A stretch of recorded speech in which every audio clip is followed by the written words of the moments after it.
Rebonjour, j'ai pas pu m'empêcher de faire un ajout maintenant à la vidéo précédente concernant la notion de couple. J'ai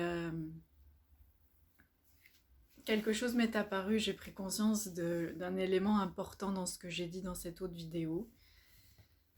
J'ai dit quelque chose du genre, bon, je voulais faire comprendre aux gens que c'est pas parce que je suis frustrée que je suis contre cette idée de couple, de vivre en couple pour la fin des jours, la fin des temps.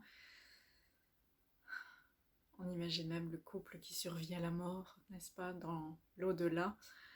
Euh, il y a aussi cette belle image, ce beau symbole des deux colombes, le couple de colombes et tout ça, c'est magnifique, franchement c'est merveilleux. Et justement, cette idée de colombe, d'oiseau, de liberté, certainement que j'aurais envie d'en dire plus un jour sur la liberté, la libération, sortir de la cage, se sentir libre et vivant. Mais bon, en tout cas, ce que je voulais dire, c'est que j'expliquais que c'est pas parce que je suis frustrée, que j'ai été jetée et tout ça, que je ne crois plus au couple, pour faire un résumé. C'est quelque chose que j'ai dit, qui est que je n'ai jamais hésité à quitter les gens, même ma famille d'une certaine façon, pour vivre ma vie. Et je crois que c'est là la clé finalement. Pourquoi je dis ça? Parce que par le passé, quand je vivais des relations de couple et que j'avais l'impression de ne pas vivre ma vie ou alors de ne plus évoluer, de ne pas vraiment faire ce que je voulais, que l'autre était comme une entrave d'une certaine façon, géographiquement ou mentalement, ou enfin bon bref, tout ça, c'est à ce moment-là que se posait la question que je voulais vivre ma vie. Et donc quitter l'autre, partir, peut-être parce que j'avais envie de vivre dans un autre pays, euh, ou que je sentais que la personne et moi n'étaient plus tout à fait sur la même longueur d'onde, que bon, ça c'était plus dans ma jeunesse, quand je dis jeunesse, dans le début de la vingtaine. Puis ensuite, il y a eu, ouais, plus ou moins autour de 20 ans. Euh, Puis il y a eu une autre expérience qui était que je trouvais que mon partenaire vivait une vie qui était quand même très matérialiste. Je le trouvais attaché au matériel. Et au début, c'est un peu ce qui m'a quand même attirée. J'ai vu le confort, la sécurité, la vie, vous savez, la vie qu'on imagine, une vie de qualité avec des loisirs, ce genre de choses. Mais en même temps, je me réalisais pas. J'étais pas dans ma mission. J'étais pas, je voyais pas le sens de la vie en fait, de ma vie.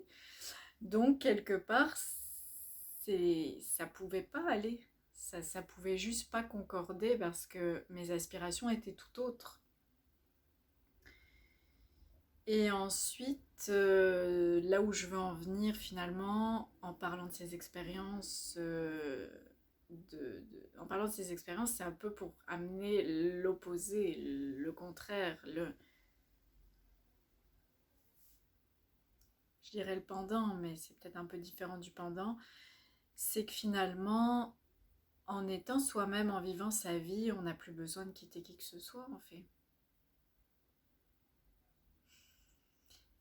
Évidemment, ça implique peut-être aussi de ne pas se mettre avec quelqu'un, dans le sens de se caser avec quelqu'un.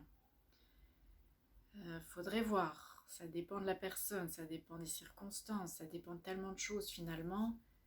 Mais c'est pour vous dire que j'avais envie d'ajouter à cette autre vidéo dans laquelle j'exprime cette idée qui selon moi est la clé